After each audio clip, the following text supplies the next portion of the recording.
The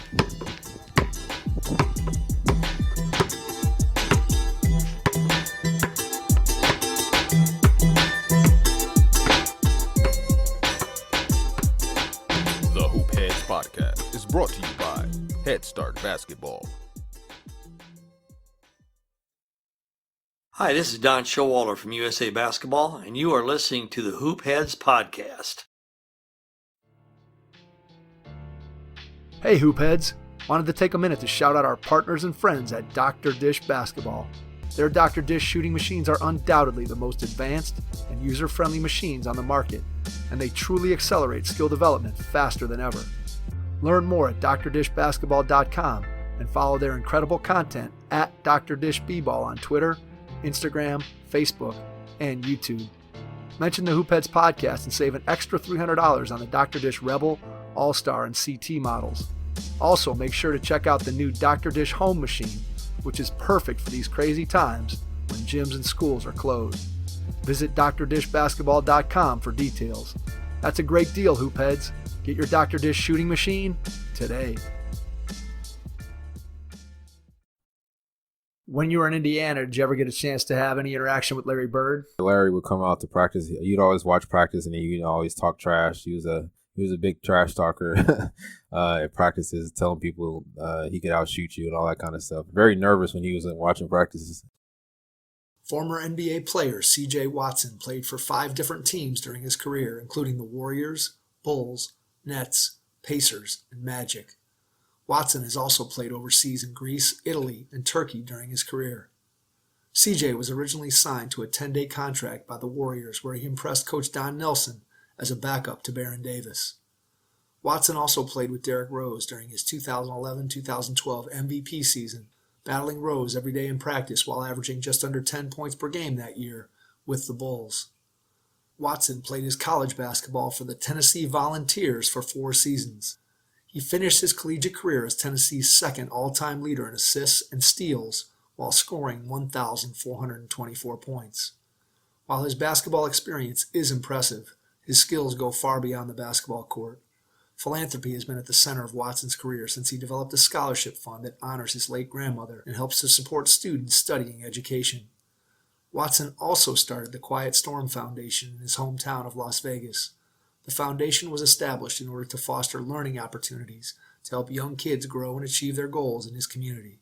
In addition to his nonprofits, Watson has developed a children's book series titled CJ's Big Dream. With this series, he hopes to inspire young kids to chase their dreams and work hard for what they want. We just launched our Hoop Heads Pod webinar series with some of the top minds in the game across all levels, from grassroots to the NBA.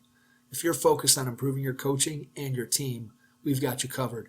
Visit hoopheadspod.com/webinars to get registered. This week we dropped episode 1 of Thrive with Trevor Huffman, the first show from our newly created Hoop Heads Podcast Network. Thrive with Trevor Huffman will take you into the lives, minds, habits, and routines of the world's best and brightest to help you improve your performance. Make sure you check it out. 2 more shows are coming soon. Please rate and review both Thrive and the Hoop Heads Pod on your favorite podcast app. Get ready to learn from the basketball experiences of former NBA player turned author, C.J. Watson. Hello and welcome to the Hoop Heads Podcast. It's Mike Klinzing here without my co-host Jason Sunkel tonight, but I am pleased to welcome former NBA player C.J. Watson. C.J., welcome to the podcast. Oh, thanks for having me. How you doing? I'm great. Doing very well. Excited to have you on. Talk a little bit of basketball, learn more about your professional career, talk a little bit about your college career, and get into some of the interesting things that you've been doing since you've been retired. So let's start out by going back in time to when you were a kid. Just talk to us a little bit about how you got in the game of basketball when you were younger. I just got in the game of basketball just by playing with my dad and my little brother. My dad and my mom played basketball, so they were both into sports, and they wanted us to be in sports, and just naturally we just had a love for the game, playing in the front yard, in the street on the basketball goal, and just being very competitive with my younger brother, having those sibling fights all the times, sometimes leading into fights and getting in trouble, but it was all in love and fun. Did you play anything else besides basketball, or was basketball your main thing? I played everything. Actually, football is my favorite sport. That's something that I wanted to play, but I just never did. and because it was too hot here in Vegas, so I just didn't want to play with pads on. So I just stayed in the air condition where it was a little bit cooler. But I played everything: baseball, football, ran track, did pretty much everything. Do you think that multi-sport athlete background benefited you as you got up and started to focus on basketball as you got older? I think so. Yeah, it made me definitely focus on one sport because I knew I couldn't play a whole bunch of sports like I really wanted to. So I know how to pick on one and pick one that I was probably best at and can see myself having a future in. And basketball was that sport. And my whole thing with basketball was, especially for me going to college, I knew my parents couldn't pay for college, so I know I had to get to college some way, and I wanted to really go to college. I know the only way I can get there was through a basketball scholarship and keep my grades good enough to get into college, and that was really my whole focus from playing basketball. When did that start? Like, when did you start to look around at the landscape and say to yourself, I'd really love the opportunity to go and play college basketball and earn a scholarship so I can go to school? When did that start to enter your mind? Probably not to maybe freshman year or sophomore year. Freshman year, I played on JV, but I got hurt. I tore my hamstring, so I didn't play the whole year. So I got to really just sit back and look and really kind of find myself as a young kid, and then find the game of basketball, see the ins and outs, and see it from a different perspective instead of always just playing it. And just from then on, I just wanted to really rebound from my freshman year and prove to people that I was good enough to play varsity. And then from there on, I just went soaring really. What was your process for improving and getting better when you were in high school? What did you do to get yourself prepared to be at your best? Just really just outworking the competition, outworking my opponents, outworking teammates also, and just really just staying in the gym. I was a skinny young kid, so I had to kind of beef up. So I did a lot of push-ups and calf raises. I don't know if people remember like those jumping shoes, the jump soles. Oh yeah, yeah. I had a pair of those. Right, yeah, everyone did. I used to put the whole workout on my wall and do like the little. Every day you do 10 calf raises, and the next day you do 20. I did all that kind of stuff, and I just try to just be better. I mean, I wasn't the greatest athlete, but I just feel like I worked harder than other people, because there's definitely people that in my city that were, I feel like, better than me, but kind of just didn't put the work in, but definitely had more talent than I did. Was it work mostly individual, you getting in the gym and just working on your game? Was it pickup games? Was it your AAU experience? What was it like for you in terms of maybe what your summer looked like, what your routine was like? It was a little bit of both. A lot of it was individual with my mom, with my dad, my brother, running early in the mornings. Then after, like maybe that first month after school ended, it was more team, going with teammates, getting my teammates to run with me, or going to the gym, getting shots up. And then really AAU is when I really kind of took off and got my first letter. And that's when I really realized that this college thing could be real, and people had attention in my game and in me, and wanted me to see me play in college. Who was the first letter from? It was crazy because it was from University of Indiana after my sophomore year, after we won state, and I never would have thought Bobby Knight would have sent me a letter of all the people, all the coaches. You still have it? No, I don't still have it. I don't know where that letter is. That's exciting though, man. It's always cool to get that first one, and because I think up until that point, you probably, you never know. You think that it's out there, and you think that you're going to get an opportunity, and then all of a sudden that thing shows up, and you're carrying around and going, hey, this is a little bit of proof that maybe I can do something with my basketball career. What was your best memory from your time in high school? What do you remember most? Maybe one or two things that stick out about your high school career. I think just the time that we put in to prep for the season, the behind the scenes people don't see, those early mornings running, late hours in the gym, late hours in the weight room, and then having that preparation and having that lead into a state championship 2 out of 3 years is pretty cool, and definitely one of the fondest memories. Are you still in touch with any of your guys from high school, your teammates? Yeah, actually, we were supposed to get together for like a 20-year reunion, because our first championship was 20 years this year, and the corona virus stuff happened, and just kind of put a hold on everything. But we all are in group text, and definitely I was excited to see everyone, and hopefully we can still do it in the future. Yeah, that's very cool. I think when you get a chance, you think about the time that you spend, whether it's with high school teammates, college teammates, and it's probably a little bit different in the pro level where guys are switching teams and moving around a little bit more. But just the bond that you have with your high school guys, I'm sure your college teammates, is just something that people who haven't experienced it at those levels, I don't think ever really understand what that bond is like for players at both the high school and the college level. So when did you start to really think that the opportunity to go and play college basketball is going to become a reality? And then just talk a little bit about your recruitment, how you ended up going from Vegas to Tennessee. Like I said, my first letter was from Indiana, and after that, I knew that I mean, we just won state, and I knew that a lot of our seniors were leaving. It was time for me to step into hopefully a starting role and maybe a bigger role.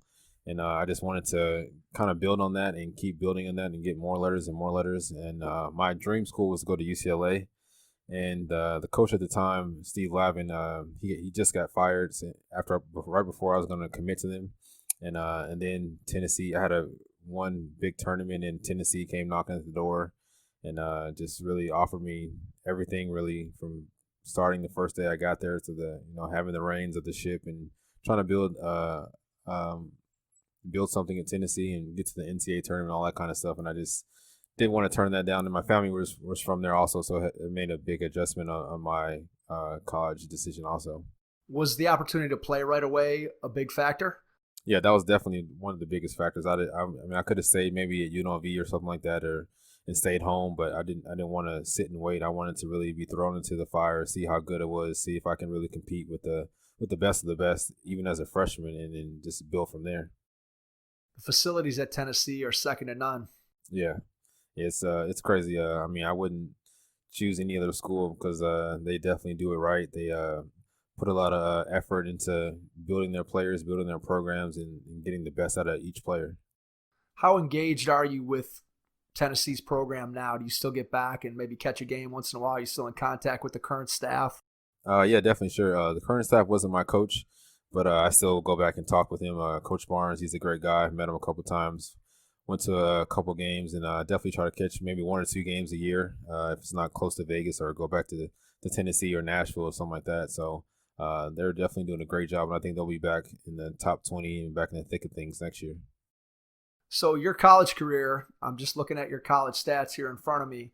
So you missed having a perfect record of starting every game by 1 game, it looks like. So do you remember the game you didn't start? Yeah. It was a game out of respect for our senior, because our senior, gotcha. It was his last game, and he never started. So coach came to me and asked me if I wanted to start or not, because I think it was still a big game for us that we still needed to win or whatnot. And I definitely wanted to pay respect to him. It's just, and he was a walk-on. He never really got to play or anything like that. So it's definitely a ode to him, and I definitely would still do it anytime, even if it messed up my perfect record. Well, let's put it this way. There's not many guys who either have a perfect record or only miss out on starting 1 game for as noble of a reason as what you just shared, especially over the course of, you think about guys doing that for a 4-year career. That's a pretty good achievement. Yeah, it was definitely fun, and I mean, I learned a lot that first year. What was your biggest adjustment going from high school basketball to college basketball? Do you remember? Yeah, because I played mostly point guard in college.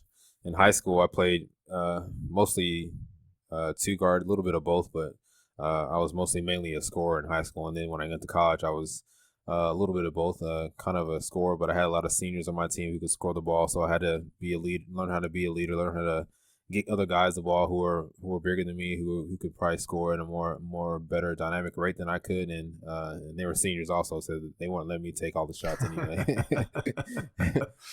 If you had your choice, all things being equal, which position did you like better? Did you have a preference as you look back over the course of your time? Just as I was growing into a point guard and getting more in tune with the role, I think a point guard is more dynamic. Scoring is cool, but being a point guard, you're a leader on the court. You can also score.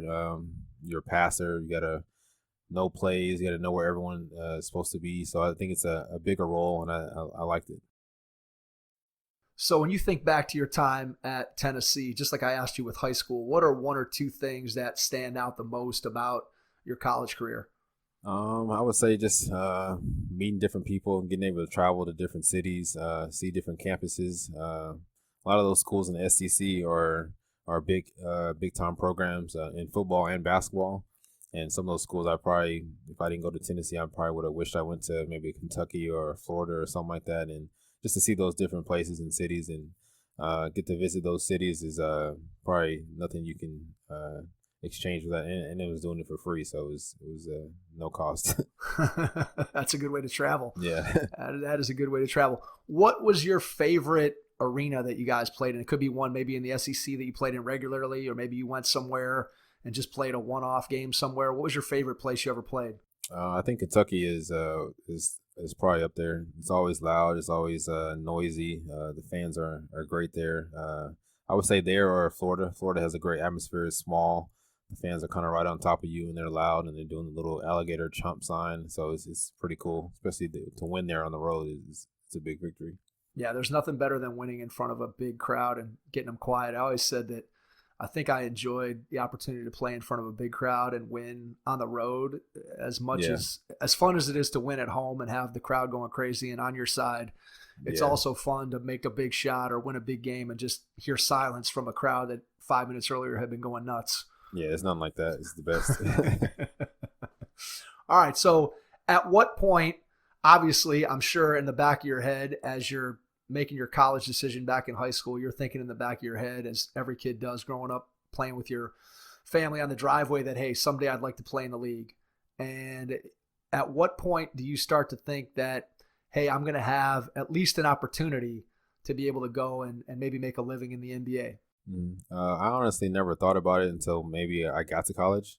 After my first or second year playing I played for the USA team after my freshman year, and a lot of guys on that team were probably one or two and done, like Darren Williams, D. Brown, J.J. Redick, Mo Ager, and a lot of those guys were talking about it, just in friendly, teammate conversation, locker room conversation, and I never honestly really thought about it until after that. And then after that, I really started taking heed and trying to work on things that I might need to add to my game to make it to the next level. But if you ask my dad's friends growing up when I was younger, I always used to say I want to play in the NBA one day. But I can't remember back that far, so I don't remember those conversations and those talks. Understood. It wasn't necessarily a real conversation. It was just you talking and doing the things you did out on the driveway. Totally understand, like every kid did. Yeah. So when you talked about things that you needed to add to your game, when you're obviously having a lot of success as a college player and you start thinking about projecting yourself to the next level, what were some things that, let's say, as you were heading into your senior year, that you started thinking about, hey, if I want to get to the NBA, I got to really start working to develop this? Do you remember what some of those specific things might have been? Definitely working on my 3-point shooting, being a more dynamic scorer from the point guard position, and being more efficient, and then also just being a better leader, being more vocal, because that was a big thing with me, because I'm really shy and quiet. So just being more vocal and demanding things from myself and from my teammates, but just being more vocal about it. How'd you force yourself to do that? I'm just curious, because I know a lot of players sometimes are hesitant if that's not your personality to kind of get out and be that type of leader. So what did you do, or how did you go about improving that? Because that thing seems like something that when it's not your personality, sometimes that's difficult to get to. Definitely was, because I definitely wasn't the one to scream and yell, but in certain times, in certain situations, I would. But I just think it comes with time. It comes with maturity. It comes with knowing your teammates, knowing your coaches, knowing those around you. It's a crazy story, because after my freshman year, my coach, Buzz Peterson, he sent me to a leadership conference in Florida, Orlando, Florida, Disney World, that they have every year for college athletes and people who go to college. And I went to this leadership conference, and he wanted me to be more vocal, be more louder, be more demanding. And I still came back the same way. And he thought it would really change me. I mean, I learned a lot from the conference. I learned different things, but I was still the same person. But as I got older, I started to, be more vocal, more loud, more talking, but all that kind of stuff. But it was just a funny story that he really made me go to a leadership conference. Thought it was going to be a miraculous transformation. Yeah, at least he wanted the best for me, so I can't blame him. Absolutely.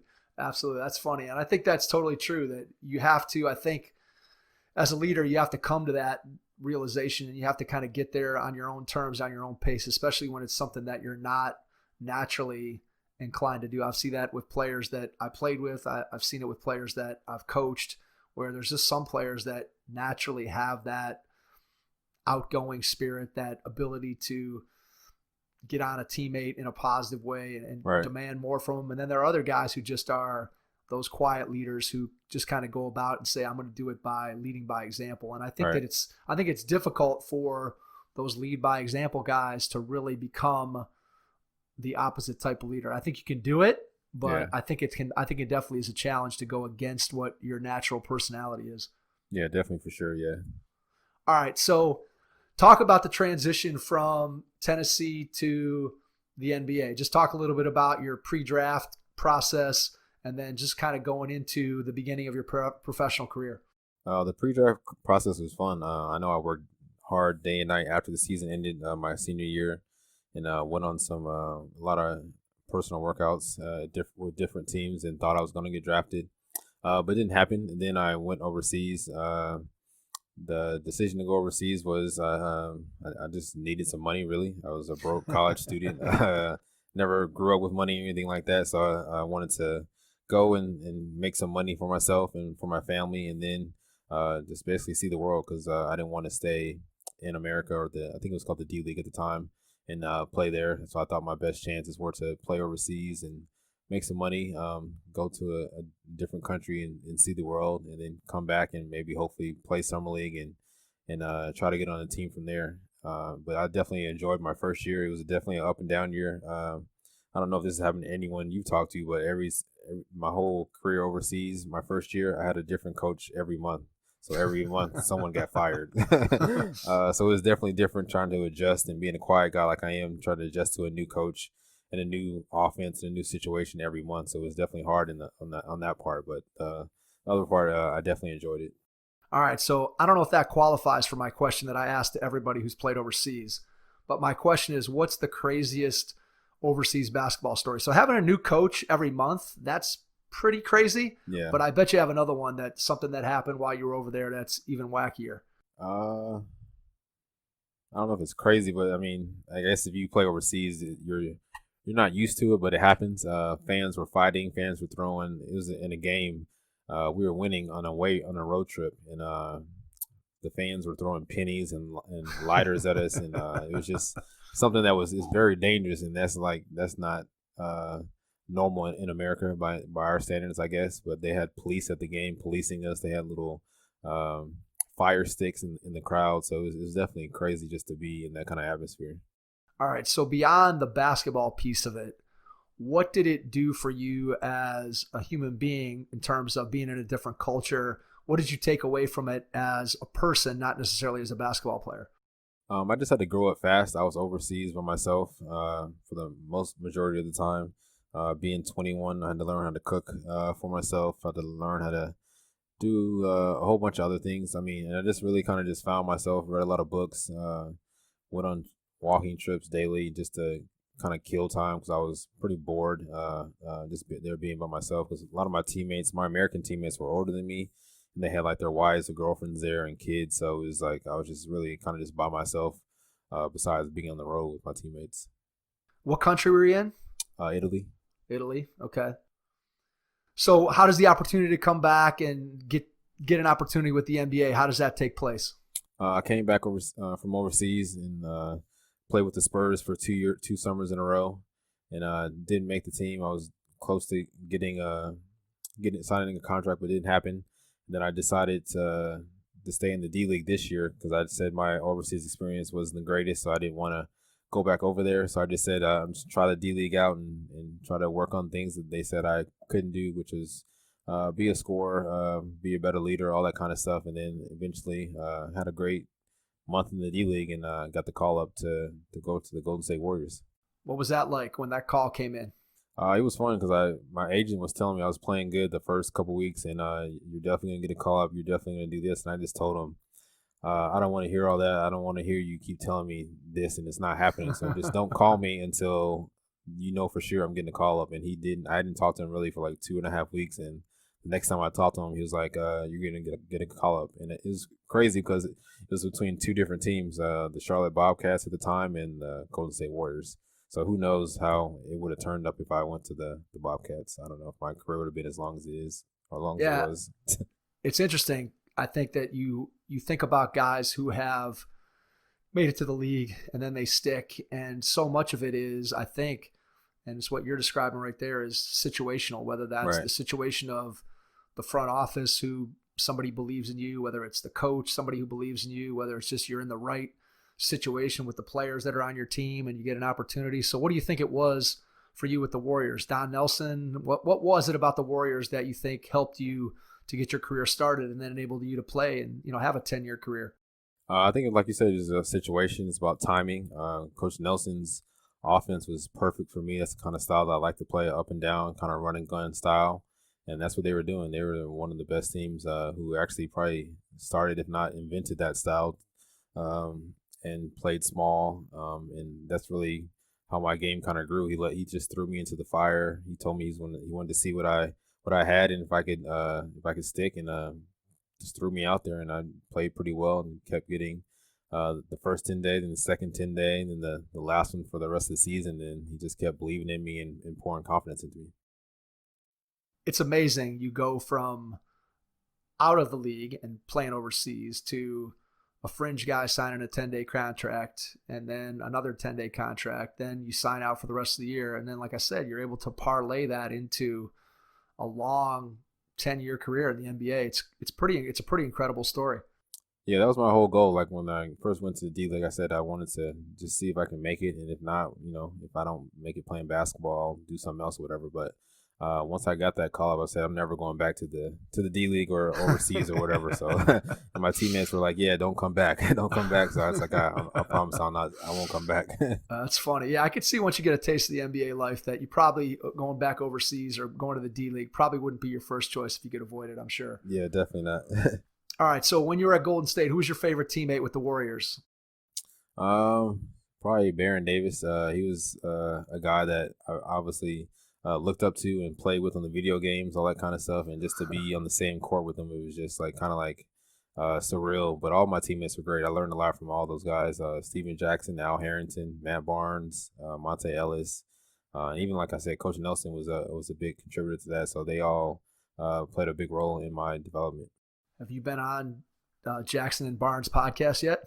No, not yet. I don't think they want me on there.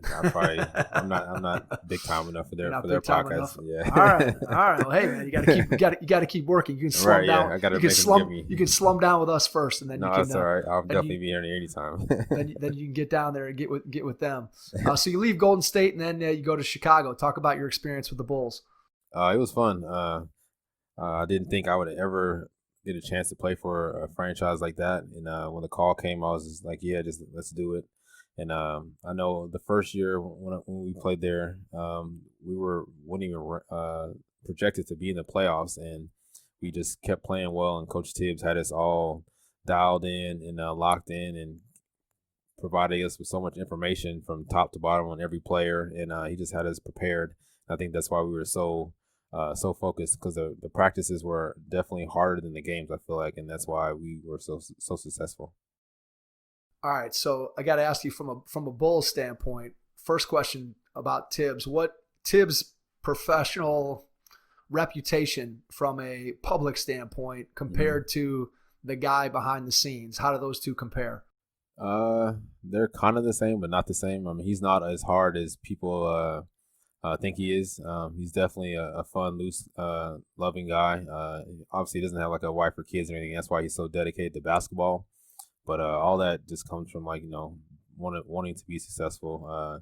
He took not the hard route, but just a longer route to get to being a head coach. Went through every step, being an assistant to whatever, the player development, all that kind of stuff, and to finally get to his head coaching job. That's what he wanted, and that's what he lived for. So I mean, you can't knock a guy who dreamed and worked hard to be where he's at. Absolutely. All right. So during the years you're with the Bulls, there you're seeing pretty close to peak Derrick Rose. Yeah. Describe what that was like going up against him every day in practice. It was fun because I went up against him a couple times before, just playing against him. But practice was like it was tough. That's why I knew I could play against any guard, especially playing against him in practice all the time, because we used to have to go 1-on-1 against each other, 2-on-2, and those matchups I think brought the best out of me and him, because anyone I went up against, I didn't think they were anywhere near Derrick Rose, and I've seen him do some damage to a lot of people, and made a lot of people just call for switches and call for like, oh, I don't want to guard him tonight. So he was definitely a sight to see and great to play with. Yeah, from an athleticism standpoint, there at his peak before the injuries. Yeah, I don't know if there's been anybody at the point guard position that was as athletically gifted as he was, and then just. You think about winning the MVP at whatever he was, 22, 23 years old. It's just, I mean, it's incredible. It's such a shame that his career was cut short. Probably one of the bigger what ifs, probably the last 20 years for sure in the league. Right. Yeah, definitely for sure. I think he's even still then bounced back great, and he's still a productive point guard. I mean, you still can't sleep on him. Yeah, it's kind of amazing when he was here. We're from Cleveland, and so we had him when he was here, and looked like at that point when he was with the Cavs that his career was pretty much over. It looked like. I mean, it didn't look like he had a whole lot left, and now he's really bounced back and had a couple of really good years since he left the Cavs, and it's really great to see because again, you hate to see a guy that had that much talent, that much athleticism, be shortchanged because of injury. It's just obviously we can go through the history of the league and see. That's happened to many guys over the course of time, but it's just something that you hate to see a guy who has that much potential and is so good, so young, and the fact that you kind of got robbed of seeing what he could have been like if he would have stayed healthy his entire career. Right, for sure. Yeah, definitely part of. Hopefully, would have run a championship to Chicago by now. Yeah, absolutely.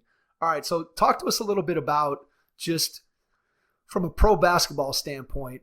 Just when you're changing teams. So for you in your career, you played for 5, 6 different teams? 5 different teams, yeah. What's it like when you go from one locker room to the other? Just talk about the adjustment as you change teams, going from a different system. How similar are the systems? How big of an adjustment is there from place to place? Just talk a little bit about the transition from one team to another. It's definitely different. You got to adjust because you have different egos, different personalities in every different locker room, and you don't never know how you can mesh with those personalities. But for me, I think I was fortunate enough to say that I got to kind of pick my teams. Being a free agent, I played for every team probably 2 years. I get to pick where I wanted to go, where I wanted to play, and when I was choosing those teams, I wanted to see what players run those teams, what kind of system they ran, and see if I would fit in those systems. So, like I said, I got fortunate enough to be able to choose those teams where I thought I would fit pretty good in every situation, regardless who was on the team or who wasn't, and just really kind of just went from there. All right, so you obviously in the course of that time, not only did you play for 5 different teams, but you played for several different coaches. Did you have one coach that stood out to you as being your favorite coach to play for? I would say either Don Nelson or Coach Tibbs. The reason I would say Don Nelson because he was my first coach. He took the chance on me, and threw me out there, and his system was is none other. All his plays, I used to run his plays from our daughter's team, and they worked to perfection. All his plays awesome. Still work, and the running gun system is something I love, and it's definitely one of the best, I think. And then Coach Tibbs, because he just prepared us. He had us prepared. And he made us work hard, and he held everyone accountable, no matter if you were Derrick Rose or you're the last 15th player on the bench. He wanted everyone to be the same, to come with the same focus, the same tenacity, and that's why we were so successful. When you were in Indiana, did you ever get a chance to have any interaction with Larry Bird? Oh, yeah, for sure. Larry would come out to practice. You'd always watch practice, and he'd always talk trash. He was a big trash talker at practices, telling people he could outshoot you and all that kind of stuff. But he was definitely fun to be there. Very nervous when he was watching practices. You didn't have any interactions like Jordan had in The Last Dance with him there in the after Game 7. He beat him. Yeah, no, I didn't have. I didn't talk to Larry like that. He was like my boss. I was like, hey, I was walking on eggshells. Oh, absolutely. I can totally understand that. Right. Larry Legend. You probably don't want to talk trash to him. Yeah, you definitely don't. For sure. All right. So give me, if you had to boil it down, just like I asked you with high school and college, 1 or 2 things that stick out about your pro career, 1 or 2 things that you're like, man, that was really one of the best moments of my life as an NBA player. I would just say maybe getting to the Eastern Conference Finals with the Bulls and the Pacers. It was definitely a big opportunity to get there and to go against a guy named LeBron James who stopped us from getting to the finals. But it was definitely fun to do that. And I would just say over the course of the 10 years, just just being resilient, having the longevity that I had, and being able to bounce back from injuries and things like that nature, and just do something that I love to do. All right, when we're thinking about your teams going to the Eastern Conference Finals, what does the media throng look like compared to a regular season game? So by the time you get to the conference finals, what does it look like in terms of how much media is there around the team compared to a regular season game in January? It's crazy. It's double, triple the size because they want any kind of information they can get. They're asking any kind of questions.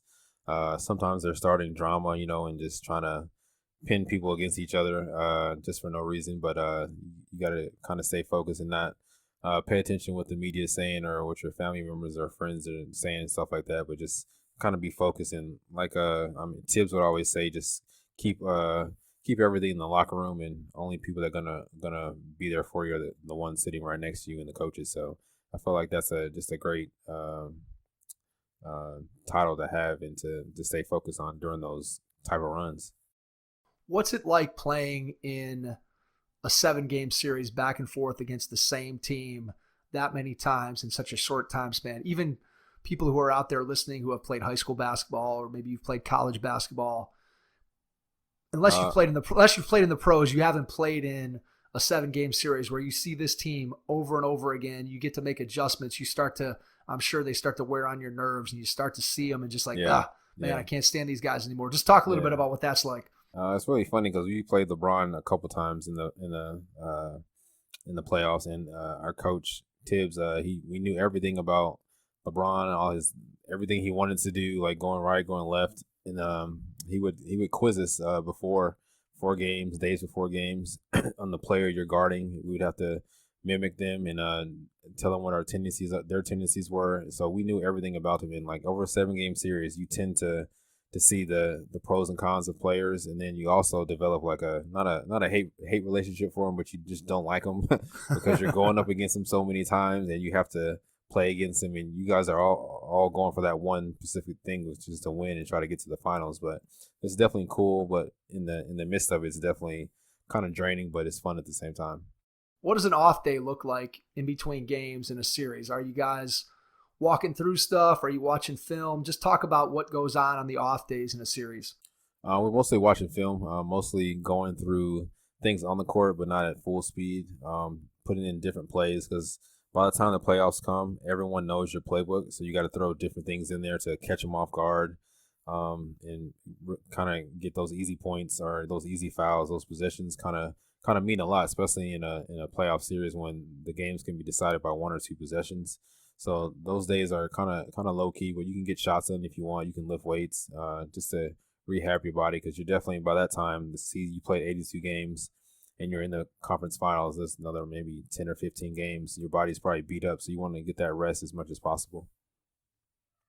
I would think that by that point of the season, that it's just to the point where I know you always hear about, and people, when you're thinking about NBA teams and how little they practice during the season. I know one of the things that always amazes me is guys who get traded mid-season, and they come in and the teams aren't practicing at all, and then all of a sudden, here they are on the full floor trying to figure it out. So maybe talk about what's that like when a guy gets traded in the middle of the season and comes into a new team. How do you get them caught up to speed? We do a lot of kind of semi practices, going over a lot of plays, either with the second team or third team. Guys are staying around. It's a lot of film being watched by the player, just trying to throw them into the mold, into the fire, and kind of like learning their tendencies. Also, you got to learn where they want the ball, where their best spots are at, and that's pretty much pretty basic, really. Because like you said, there's not a lot of practice time to do that. Basically, you just have to go in the games and kind of figure it out as the season goes along. All right, let's bring it to the modern NBA and kind of the situation that we're all in now, with trying to figure out whether or not the league's going to come back and play, and kind of put on your player hat and imagine that you were still in the league right now. What would you be hoping for, advocating for, in terms of what you think it's going to look like when the league comes back? I would say just if I was one of those 16 teams, I don't think if they're not one of the 16 playoff teams, they should be playing. I don't know. That's just my opinion. I think it's a waste of time if the other teams are playing. But if I'm one of those 16 playoff teams, I would try to be in the best game shape I can be. Trying to stay healthy, keep my mind fresh, and really just worried about my safety, I guess, and the safety Absolutely. of the teammates. In your mind, how long would it take? So now we've been off since March. How long will it take when, let's say that things open up and they say, okay, we're going to start whatever this reduced training camp or whatever it's going to be. How long do you think it takes a player to get back to where you're in complete shape? And then I've got to believe that, especially if they don't go back to any regular season games, if they jump right to the playoffs where Right. clearly the intensity level is going to be super high compared Right. to even what it would be if they opened up with some regular season games. What do you think that's going to look like from a quality of play, and how long do you think it's going to take guys to really get their game legs back? I would say a couple weeks to a month just to get back in game shape. And then, like I said, I mean, guys are probably staying in shape, running, doing lifting weights, all that kind of stuff. But it's really nothing like a real game to get you back in shape. So I would say at least a couple weeks just for practice time, just to get guys back adjusted, get the chemistry back together. Because at the one point in the time, a lot of teams were clicking and the chemistry was so high. But now that they're off, I mean, it's going to take a couple weeks just to get that chemistry back. So it's going to definitely take some time. Yeah, I would think it would be a huge challenge. It's almost like a completely new season. I've kind of equated it to sort of the old bowl system with college football where these teams finish playing in November and then they don't play again until January 1. It's like, okay, you take 5 or 6 weeks off in the middle of the season, then you try to come back. It's almost like it's a whole new season. It's going to be very, very interesting to see what all these teams and then what the individual players look like. And there's been so many interesting proposals thrown out there about what they're going to do and how they're going to do it. Is your gut telling you that they're going to be just the straight 16 teams, East and Western Conference, top 8 seeds, and they play it that way with 4 7-game series? Or do you think they're going to try to do something innovative, at least maybe with the first round? What's your gut telling you? My gut telling me they'll just do the playoff teams, and somehow I don't know if they'll do just East and West. Maybe they'll just all mix it all up, and just eventually we might have the championship. We might be a Western Conference team versus a Western Conference team. So that's how I think it might play out. It's going to be very interesting to see. I'm really curious to see how they're going to come back, what it's going to look like, and whether or not they decide to try to do something different, maybe to captures people's attention as if people's attention isn't going to be on it anyway because of just all of us sitting around and no live sports and everybody's life has been completely disrupted. So let's talk a little bit about your life after basketball. Talk about what the transition for you has been like, retiring as a professional athlete, what you've been up to, what it was like to set the ball down and not play anymore. And then we can get into some of the interesting things that you've been doing. Okay, cool. Yeah. So it was definitely an adjustment. I thought even when I was done playing in 2018, that I still could play, still can maybe go out there and play another maybe 1 or 2 years. But I just felt like the way my body was feeling, I wanted to be able to walk on my own at like 50 or 60, stuff like that. So understood. Just definitely just try to make a wise decision for myself and also for my kids at the end of the day. But I thought I gave it a good run. I left everything out there. Got to play the game that I love for a number of years, and definitely wouldn't trade it for anything else in the world. What was your plan when you decided to retire? What were you thinking you were going to do at that point?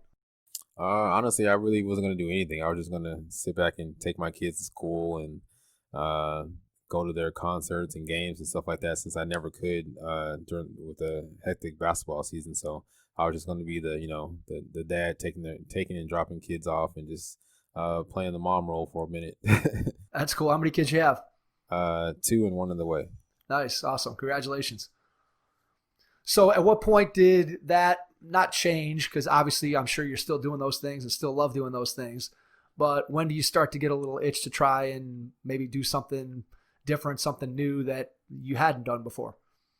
Yeah, I just wanted to keep being an inspiration. I felt like it was the inspiration playing in the NBA, and a lot of kids think that's very cool, and that's their dream goal. And I just thought, sitting on the couch one day, I wanted to continue to be an inspiration, continue to inspire kids, and that's when I came up with the idea to write a book and to inspire kids. And I thought, why not put my stories and put some inspiring messages in a book, and kids will be able to read it, and kids need to read, and kids need to keep developing, all that kind of stuff. So I said, why didn't not just kill two birds with one stone and write a book and put some little hidden messages in there that can inspire kids.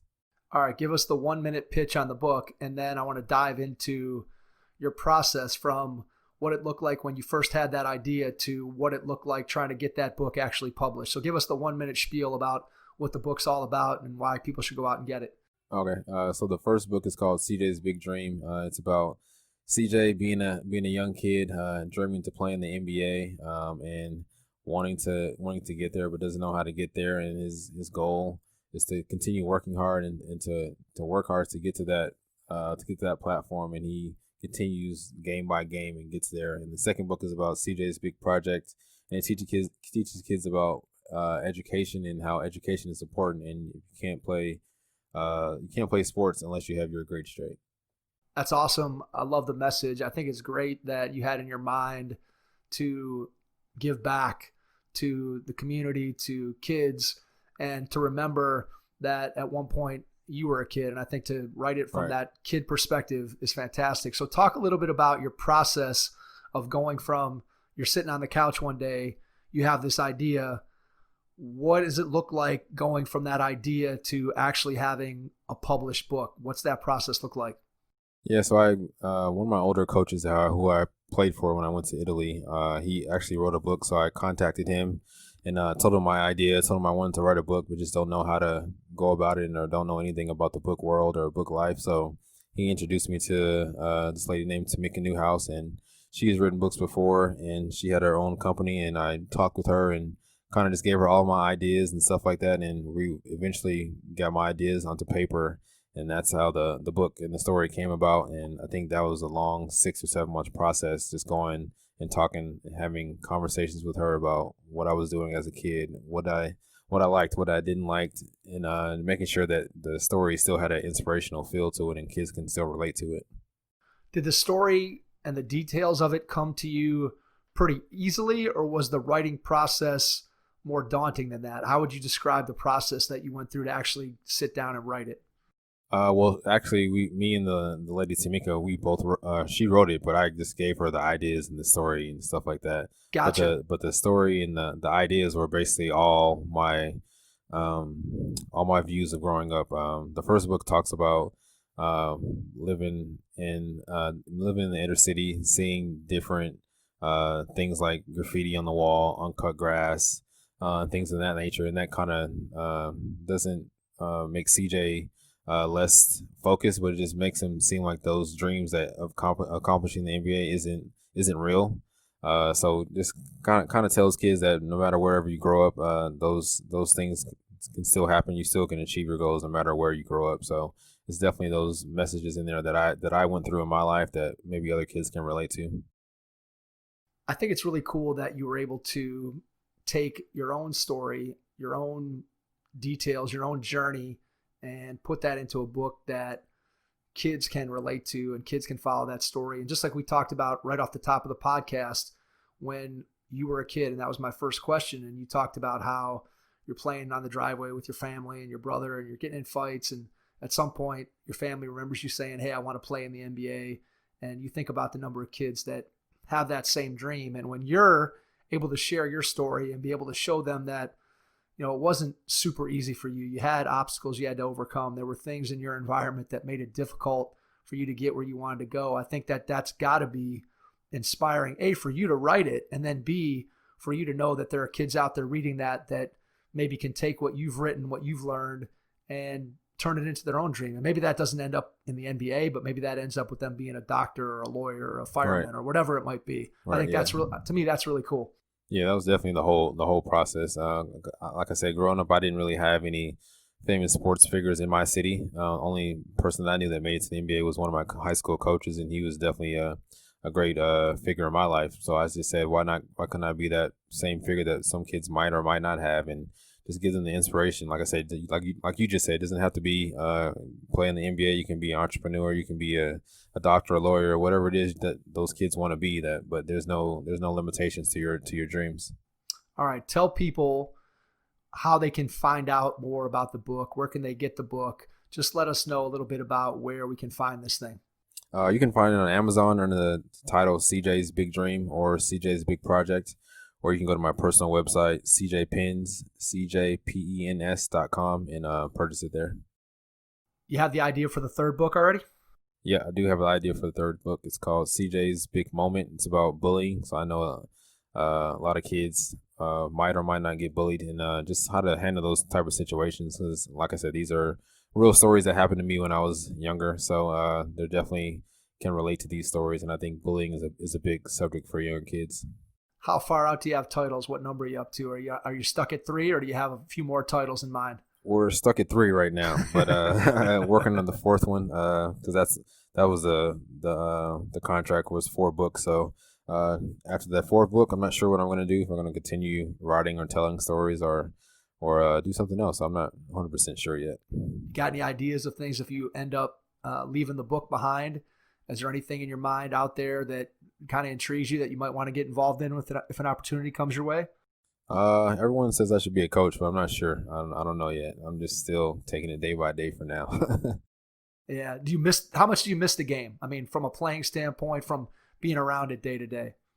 Definitely missing a lot. You miss the guys, the locker room, playing, traveling, things of that nature. The large crowds, the fans screaming, all that kind of stuff. But definitely don't miss the nights where I'm laying in bed and bones are aching and muscles are aching. But it's definitely nothing I would trade for in the world. Absolutely. Very cool. CJ, I want to thank you for jumping on with us tonight. I want to give you one more opportunity. Just let people know where they can find you on social media, how they can reach out to you. Give them that information about the book again. We'll put it all in the show notes too so they can reference it after you talk about it now. And then after you do that, I'll jump back in and wrap up the episode. Okay. You can find me on Instagram and Twitter, QuietStorm_32, the number 32. And you can go pick my books up at Amazon or cjpens.com, CJ's Big Dream and CJ's Big Project. CJ, I can't thank you enough for spending almost an hour with us tonight. It's been a pleasure to be able to go through and talk to you about your career, both at the high school, college, and pro level, and then learn about the books that you're writing, the things that you're trying to do for kids and give back to your community. Really appreciate it. And to everyone out there, thanks for listening, and we will catch you on our next episode. Thanks.